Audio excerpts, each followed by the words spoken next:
നമസ്കാരം. First round ആരംഭിക്കുന്നു. പ്രധാന വാർത്തകളിലേക്ക്. തെരഞ്ഞെടുപ്പ് ചൂടറിഞ്ഞ മീഡിയ വൺ ദേശീയപാത.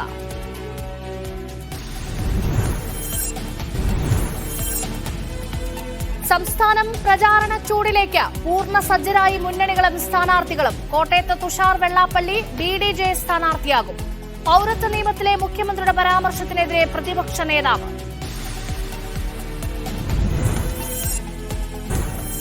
കേരള സർവകലാശാല യുവജനോത്സവ വിവാദത്തിന് പിന്നിൽ മുൻ SFIക്കാരെന്ന ആരോപണം. ജഡ്ജിമാരെ സ്വാധീനിക്കാൻ പണം വാഗ്ദാനം ചെയ്തെന്ന SFI കേന്ദ്ര കമ്മിറ്റി അംഗം. മുൻ ജില്ലാ ഭാരവാഹിക്കെതിരെ CPM നേതൃത്വത്തിന് പരാതി നൽകി.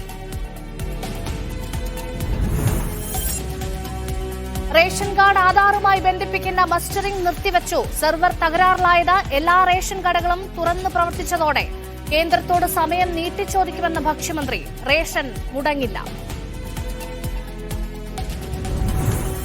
വിവരങ്ങൾ നൽകാൻ PR അരവിന്ദ് ഡൽഹിയിൽ നിന്ന് ചേരുന്നുണ്ട്. അരവിന്ദ്, കൃത്യം 3 മണിക്ക് വാർത്താ സമ്മേളനം തുടങ്ങില്ലേ? മണിക്കൂറുകൾ മാത്രമാണ് 2024 ലോക്സഭാ തെരഞ്ഞെടുപ്പ് എന്ന് നടക്കുമെന്ന് അറിയാനുള്ളത്. ഇനി 2 മണിക്കൂറിൽ താഴെ സമയം മാത്രമാണുള്ളത്. 3 മണിക്കാണ് കേന്ദ്ര തെരഞ്ഞെടുപ്പ് സമിതി തെരഞ്ഞെടുപ്പ് കമ്മീഷന്റെ വാർത്താ സമ്മേളനം നടക്കുക.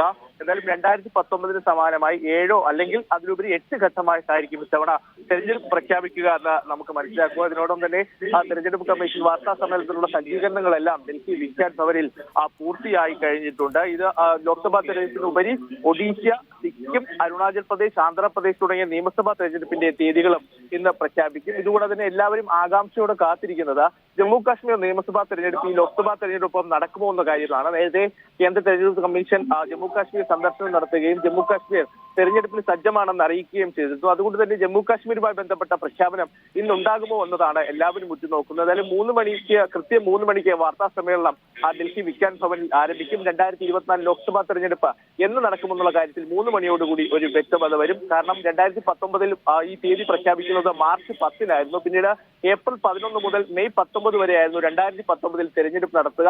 അതുകൊണ്ട് തന്നെ വലിയ വ്യത്യാസങ്ങളൊന്നും ഇത്തവണയും വരുവാൻ സാധ്യതയില്ല. ഏപ്രിൽ 2ാം വാരത്തിന്റെ അവസാനമോ അല്ലെങ്കിൽ ഏപ്രിൽ 3ാം വാരത്തിന്റെ തുടക്കമോ ഇത്തരത്തിൽ തെരഞ്ഞെടുപ്പ് ഉണ്ടായേക്കുമെന്നാണ് നമുക്ക് മനസ്സിലാക്കാൻ സാധിക്കുന്നത്. ശരി അരവിന്ദ്, തെരഞ്ഞെടുപ്പ് തീയതി ഇന്ന് പ്രഖ്യാപിക്കും.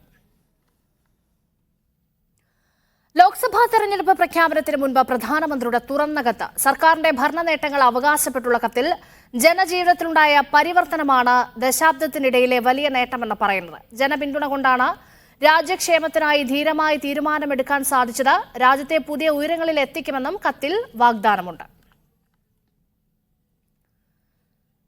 കോട്ടയം, ഇടുക്കി സീറ്റുകളിൽ BDJ സ്ഥാനാർത്ഥികളെ പ്രഖ്യാപിച്ചു. കോട്ടയത്ത് സംസ്ഥാന അധ്യക്ഷൻ തുഷാർ വെള്ളാപ്പള്ളി മത്സരിക്കും. സംഗീത വിശ്വനാഥനാണ് ഇടുക്കിയിലെ സ്ഥാനാർത്ഥി. BDJ സ്ഥാനാർത്ഥി പ്രഖ്യാപനം വൈകുന്നതിൽ മുന്നണിക്കുള്ളിൽ എതിർപ്പുയർന്നിരുന്നു. കോട്ടയത്ത് തുഷാർ തന്നെ മത്സരിക്കുമെന്ന സൂചനകളുണ്ടായിരുന്നു. ഇന്നലെ പത്തനംതിട്ടയിൽ പ്രധാനമന്ത്രി പങ്കെടുത്ത ചടങ്ങിൽ BJP സംസ്ഥാന അധ്യക്ഷൻ K. സുരേന്ദ്രൻ തുഷാറിന്റെ പേര് പരാമർശിച്ചതിനു പിന്നാലെയാണ് ഇന്ന് പ്രഖ്യാപനം. റബ്ബർ വില 280 രൂപയാക്കിയുള്ള കേന്ദ്ര പ്രഖ്യാപനത്തിന് ശേഷം മാത്രമേ സ്ഥാനാർത്ഥിയെ പ്രഖ്യാപിക്കൂ എന്നായിരുന്നു BDJ's മുൻ നിലപാട്. അങ്ങനെ പറഞ്ഞിട്ടില്ല. ഞാൻ പറഞ്ഞത് ഞാൻ മത്സരിച്ച് ജയിച്ചാൽ റബ്ബറിന് 250 രൂപ വിലയാക്കിയിരിക്കും. അതിനുള്ള ഉറപ്പ് ഞാൻ കേന്ദ്രത്തിൽ നിന്ന് വാങ്ങിയിട്ടേ മത്സരത്തിന് വരൂ. അത് ഞാൻ ഡൽഹിയിൽ പോയിരുന്നു, സംസാരിച്ചു. അതിനു വേണ്ടിയിട്ടുള്ള എല്ലാ പോസിറ്റീവായിട്ടുള്ള നടപടികളും എടുക്കും എന്ന് എനിക്ക് ഉറപ്പ് നൽകിയിട്ടുണ്ട്.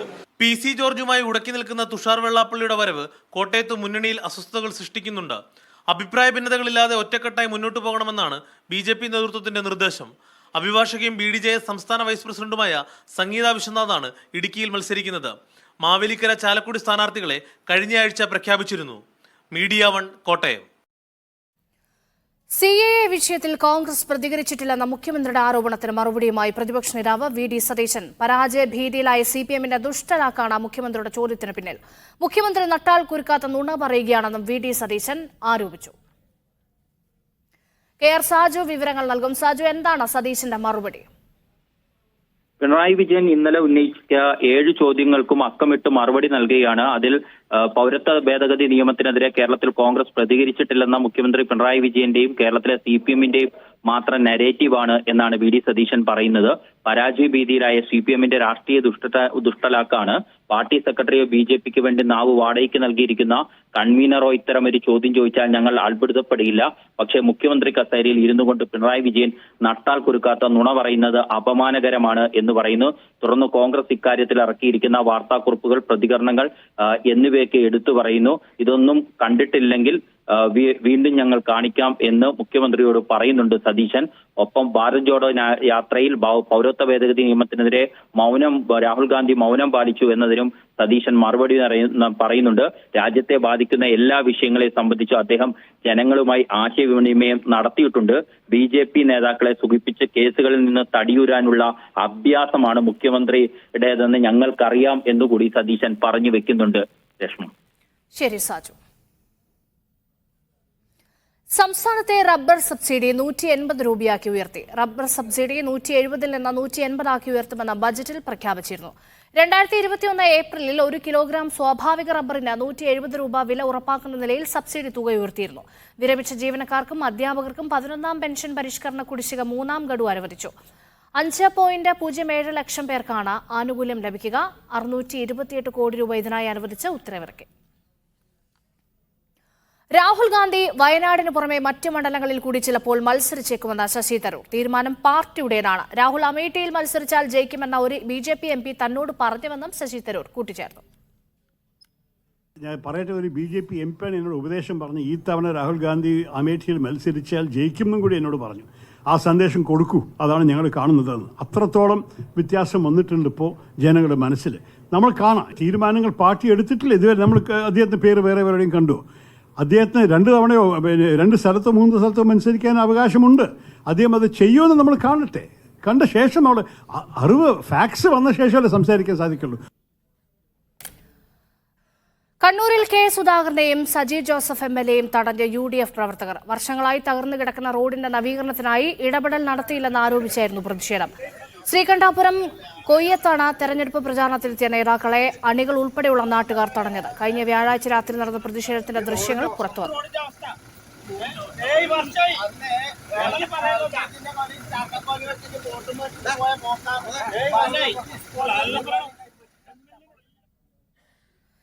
കേരള സർവകലാശാല യുവജനോത്സവത്തിലെ കോഴ ആരോപണത്തിൽ പുതിയ വഴിത്തിരിവ്. കലോത്സവം അട്ടിമറിക്കാൻ മുൻ SFI നേതാവ് പണം വാഗ്ദാനം ചെയ്തു എന്നാരോപിച്ച SFI കേന്ദ്ര കമ്മിറ്റി അംഗം രംഗത്ത്. വിധികർത്താക്കളെ സ്വാധീനിക്കുന്നതിന് 5 ലക്ഷം രൂപ വാഗ്ദാനം ചെയ്തെന്ന SFI നേതാവ് അക്ഷയ് പാർട്ടി നേതൃത്വത്തിന് പരാതി നൽകി.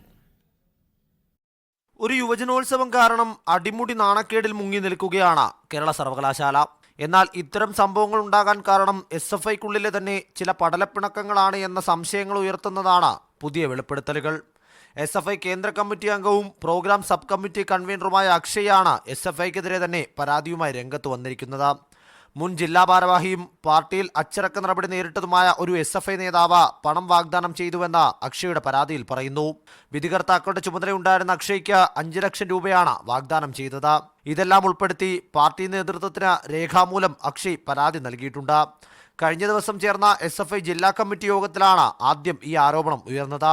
യോഗത്തിൽ കലോത്സവവുമായി ബന്ധപ്പെട്ട വലിയ വിമർശനങ്ങളും തർക്കങ്ങളും ഉയർന്നിരുന്നു. ലോക്സഭാ തെരഞ്ഞെടുപ്പ് പടിക്കൽ വന്നു നിൽക്കുന്ന ഘട്ടത്തിൽ CPM എങ്ങനെ ഈ പരാതിയെ സമീപിക്കുന്നു എന്നതാകും ഇനി നിർണായകം. മീഡിയ 1 തിരുവനന്തപുരം. കോളേജ് ഡേ ഉദ്ഘാടനം ചെയ്യാനെത്തിയ ജാസി ഗിഫ്റ്റിനെ അധിക്ഷേപിച്ചിട്ടില്ലെന്ന് Kolenchery saint Peter's college principal Binuja. സർക്കാർ ഉത്തരവ് പാലിക്കണമെന്ന നിർദ്ദേശം മാത്രമാണ് നൽകിയത് എന്നാണ് ന്യായീകരണം. പരിപാടിയുടെ ഭാഗമായി കുട്ടികളുമായി ചർച്ച ചെയ്തെടുത്ത തീരുമാനം ലംഘിക്കുന്നത് കണ്ടാണ് ഇടപെട്ടത് എന്ന് പ്രിൻസിപ്പൽ മീഡിയ 1നോട് പറഞ്ഞു. അതേസമയം പ്രിൻസിപ്പലിന്റെ നടപടിയിൽ വൻ പ്രതിഷേധമാണ് ഉയരുന്നത്. കോളേജ് ഡേയുമായി ബന്ധപ്പെട്ട് പരിപാടിക്കെത്തിയ ജാസി ഗിഫ്റ്റിനെ അധിക്ഷേപിച്ചിട്ടില്ല. കോളേജിൽ ഇത്തരം പരിപാടികൾ വിലക്കിക്കൊണ്ടുള്ള 2015 സർക്കാർ ഉത്തരവ് പാലിക്കണമെന്ന നിർദ്ദേശം മാത്രമാണ് നൽകിയതെന്നും പ്രിൻസിപ്പൽ മീഡിയ 1നോട് പറഞ്ഞു. കൂടെ ആരെങ്കിലും പാടിക്കഴിഞ്ഞാൽ അത് പെയ്ഡ് പെർഫോമൻസ് ആവും, എക്സ്റ്റേണൽ പെർഫോമൻസ് ആവും. അത് കോളേജിൽ അനുവദിക്കാൻ പാടില്ല. അത് ഞാൻ കുട്ടികളോട് പല പ്രാവശ്യം പറഞ്ഞിട്ട് കുട്ടികൾ എനിക്ക് ഉറപ്പ് തന്നു, ജാസി ഗിഫ്റ്റ് സാറ് മാത്രമേ പാടുള്ളൂ എന്ന് ഉറപ്പ് പറഞ്ഞു. പരിപാടിക്ക് മുമ്പേ കുട്ടികളുമായി ചില തീരുമാനമെടുത്തിരുന്നു. അത് ലംഘിക്കുന്നത് കണ്ടാണ് ഇടപെട്ടത്. ജാസി ഗിഫ്റ്റിനോട് വിരോധമൊന്നുമില്ലെന്നും പ്രിൻസിപ്പൽ ബിനുജ വ്യക്തമാക്കി. ഞാൻ സാറിനോട് മൈക്ക് ഇങ്ങനെ കാണിച്ചു, മൈക്കും തരാമോ എന്ന് ചോദിച്ചു. സാർ തരുവാണ് ചെയ്ത്, തട്ടിപ്പറിക്കുകയൊന്നും ചെയ്തിട്ടില്ല. സ്റ്റുഡൻസ് എന്നോട് പറഞ്ഞ വാക്ക് തെറ്റിച്ചു. എന്നോട് പറഞ്ഞ സാറ് മാത്രമേ പാടുള്ളൂ എന്നാണ് പറഞ്ഞത്. ഇപ്പം 2 പേര് ചേർന്ന് ഒരു പെർഫോമൻസ് ആയിരിക്കുകയാണ്, എക്സ്റ്റേണൽ പെർഫോമൻസ് ആയിരിക്കുകയാണ്. ഇനി അത് കണ്ടിന്യൂ ചെയ്യണമെങ്കിൽ എനിക്കൊന്ന് ആലോചിക്കണമെന്ന് പറഞ്ഞു. സാറിന് അതൊരു ഇൻസൾട്ടിംഗ് ആയിട്ട് അപ്പം തോന്നിയിട്ടേ ഇല്ലെന്ന് എനിക്ക് 100% ഷുവറാണ്. എന്നാൽ ടീച്ചറിന്റെ നടപടി അപക്കുമെന്ന നിലപാടാണ് വിദ്യാർത്ഥികൾക്കുള്ളത്. ജാസി ഗിഫ്റ്റിനെ പോലെ ഒരു പ്രഗത്ഭനായിട്ടുള്ള കലാകാരനെ വിളിച്ചു വരുത്തി അപമാനിക്കുന്ന തരത്തിലുള്ളൊരു നിലപാട് സ്വീകരിച്ചത് പ്രിൻസിപ്പളിൻ്റെതായ ഒരു സ്ഥാനത്ത് ഇരുന്നുകൊണ്ട് ചെയ്യേണ്ട ഒരു സമീപനമല്ലായിരുന്നു. തീർത്തും അപക്വമായിട്ടുള്ളൊരു നിലപാടാണ്. റിനു ശ്രീധർ, മീഡിയ 1. തുടർച്ചയായ 2ാം ദിവസവും സംസ്ഥാനത്ത് റേഷൻ കാർഡ് മസ്റ്ററിംഗ് പാളി. സാങ്കേതിക പ്രശ്നങ്ങളെ തുടർന്ന് മസ്റ്ററിംഗ് നിർത്തിവെക്കാൻ ഭക്ഷ്യമന്ത്രി നിർദ്ദേശം നൽകി. റേഷൻ വിതരണം സാധാരണ നിലയിൽ നടക്കും.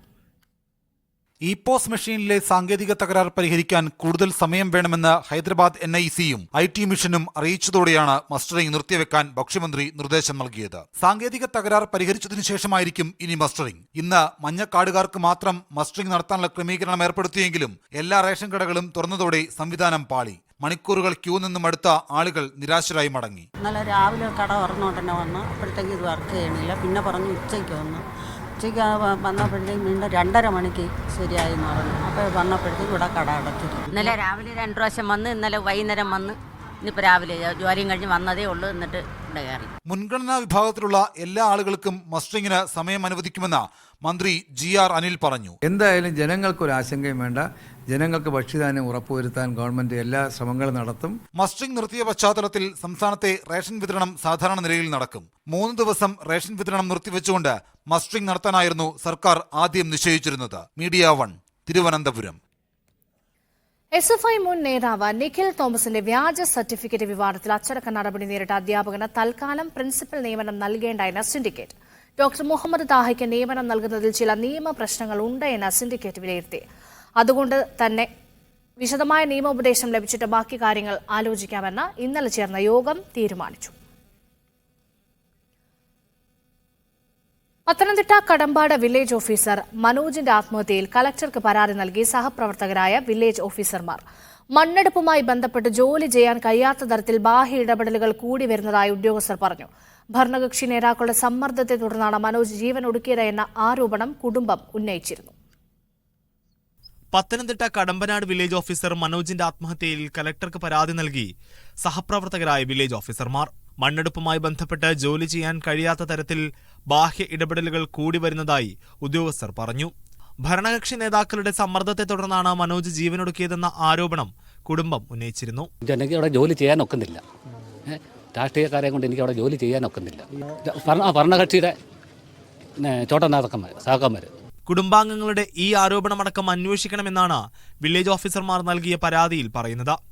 ആത്മഹത്യാവണ്ണം പ്രശ്നങ്ങൾ മനോജിനുണ്ടായിരുന്നില്ലെന്നും സന്തോഷവാനായിരുന്നുവെന്നും വില്ലേജ് ഓഫീസർമാർ പറഞ്ഞു. അതിന്റെ പിന്നിൽ എന്താണ് കാരണം എന്നുള്ളത് ഞങ്ങൾക്ക് സുഹൃത്തുക്കളെ സംബന്ധിച്ച് ഞങ്ങൾക്ക് ഫാമിലി ഇഷ്യൂസോ അല്ലെങ്കിൽ മറ്റു കാര്യങ്ങളെക്കുറിച്ചൊന്നും ഞങ്ങൾക്ക് ഇതുവരെ ഒരു അറിവില്ല. പിന്നെ മാനസിക സമ്മർദ്ദം, അതുപോലെ തന്നെ ജോലിയിൽ പിന്നെ ബാഹ്യ ഇടപെടലുകൾ, ഇങ്ങനെയുള്ള കാര്യങ്ങൾ ഉണ്ടായിട്ടുണ്ട് എന്നുള്ളത് വീട്ടുകാരും വളരെ പ്രോംപ്റ്റായിട്ട് പറയുന്നുണ്ട്. പല വില്ലേജ് ഓഫീസുകളിലും ബാഹ്യ ഇടപെടലുകൾ മൂലം ജോലി ചെയ്യാൻ കഴിയാത്ത സാഹചര്യമാണെന്നും വില്ലേജ് ഓഫീസർമാർ ചൂണ്ടിക്കാട്ടുന്നു. എല്ലാ മേഖലയിൽ നിന്നുമുള്ള ഒരു സമ്മർദ്ദം, പ്രത്യേകിച്ച് ഈ മണ്ണെടുപ്പ് മേഖലയിൽ നിന്നുള്ള സമ്മർദ്ദങ്ങൾ, പിന്നെ ഈ പുറമ്പോക്ക് പതിച്ചു കൊടുക്കുന്നതായിട്ട് ബന്ധപ്പെട്ടുള്ള വിഷയങ്ങൾ, അങ്ങനെ പല കേസുകളുണ്ട്. ഈ രീതിയിൽ എല്ലാവരും ആത്മഹത്യ ചെയ്യേണ്ട ഒരു അവസരമാണ്. അത്രയ്ക്ക് ബാഹ്യ ഇടപെടലുകളുണ്ട്. കഴിഞ്ഞ തിങ്കളാഴ്ച രാവിലെയാണ് മനോജ് ആത്മഹത്യ ചെയ്തത്. രാവിലെ ഔദ്യോഗിക ഫോണിലേക്ക് വന്ന കോളിന് ശേഷമാണ് ആത്മഹത്യ ചെയ്തതെന്ന് ബന്ധുക്കൾ പറഞ്ഞിരുന്നു.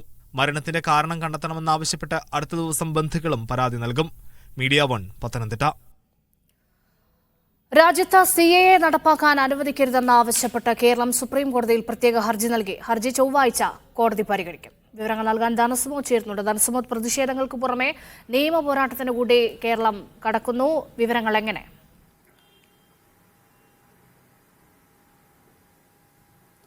രേഷ്മ, സംസ്ഥാന സർക്കാർ തന്നെയാണ് നേരിട്ടിപ്പോൾ നിയമ പോരാട്ടത്തിന് വേണ്ടി സുപ്രീം കോടതിയിൽ എത്തിയിരിക്കുന്നത്. സർക്കാർ നേരത്തെ സമർപ്പിച്ച ഒരു ഹർജിയുണ്ട്. അതിന് പുറമെയാണ് പുതിയ ഒരു അപേക്ഷ കൂടി ഇപ്പോൾ സമർപ്പിച്ചിരിക്കുന്നത്. CAA നടപ്പാക്കാൻ ഒരു കാരണവശാലും കേന്ദ്ര സർക്കാരിനെ അനുവദിക്കരുതെന്ന് പ്രത്യേകം ചൂണ്ടിക്കാട്ടുന്നുണ്ട്. കാരണമായി ചൂണ്ടിക്കാട്ടുന്നത് ഇത് രാജ്യത്തിൻ്റെ മതേതരത്വത്തിൻ്റെ മൂല്യത്തിന് വിരുദ്ധമാണ്. മതേതരത്വം, മതനിരപേക്ഷത എന്ന് പറയുന്നത് തന്നെ രാജ്യത്ത് ഭരണഘടന ഉറപ്പ് നൽകുന്നതാണ് എല്ലാ പൗരന്മാർക്കും. അതിന് വിരുദ്ധമായിട്ടുള്ള ഒരു നിയമമാണിത്. മാത്രമല്ല, ഒരു നിയമം നിയമം തീരുമാനിക്കുമ്പോൾ അല്ലെ നിയമം നടപ്പിലാക്കുമ്പോൾ ഒരു കാരണവശാലും മതം അതിൻ്റെ മാനദണ്ഡമാക്കി പ്രഖ്യാപിക്കുന്നതെന്ന് ഭരണഘടനയിൽ പ്രത്യേകം എഴുതി വെച്ചിട്ടുള്ളതാണ്. ഇത്തരത്തിലുള്ള എല്ലാ തരത്തിലുള്ള ഒരു മാനദണ്ഡങ്ങളെയും കാറ്റിൽ പറത്തിക്കൊണ്ടാണ് ഇപ്പോൾ CAE നിയമവുമായി മുന്നോട്ട് പോകുന്നത്. മാത്രമല്ല ഈ നിയമത്തിന് ശേഷം ഇപ്പോൾ ചട്ടം കൂടി രൂപീകരിച്ചിരിക്കുകയാണ്. അതുകൊണ്ട് ഒരു കാരണവശാലും ഇത് രാജ്യത്ത് നടപ്പാക്കരുത് എന്ന് ആവശ്യപ്പെട്ടതാണ് സംസ്ഥാന സർക്കാർ തന്നെ നേരിട്ടെത്തിയിരിക്കുന്നത്. ഏതായാലും ചൊവ്വാഴ്ച സംസ്ഥാന സർക്കാരിൻ്റെ ഉൾപ്പെടെയുള്ള ഹർജികൾ സുപ്രീം കോടതി ചീഫ് ജസ്റ്റിസ് DY ചന്ദ്രചൂഡ് അധ്യക്ഷനായ ബെഞ്ചിന് മുമ്പാകെ പരിഗണിക്കും. ശരി, ഫസ്റ്റ് റൗണ്ട് പൂർണ്ണമാവുകയാണ്.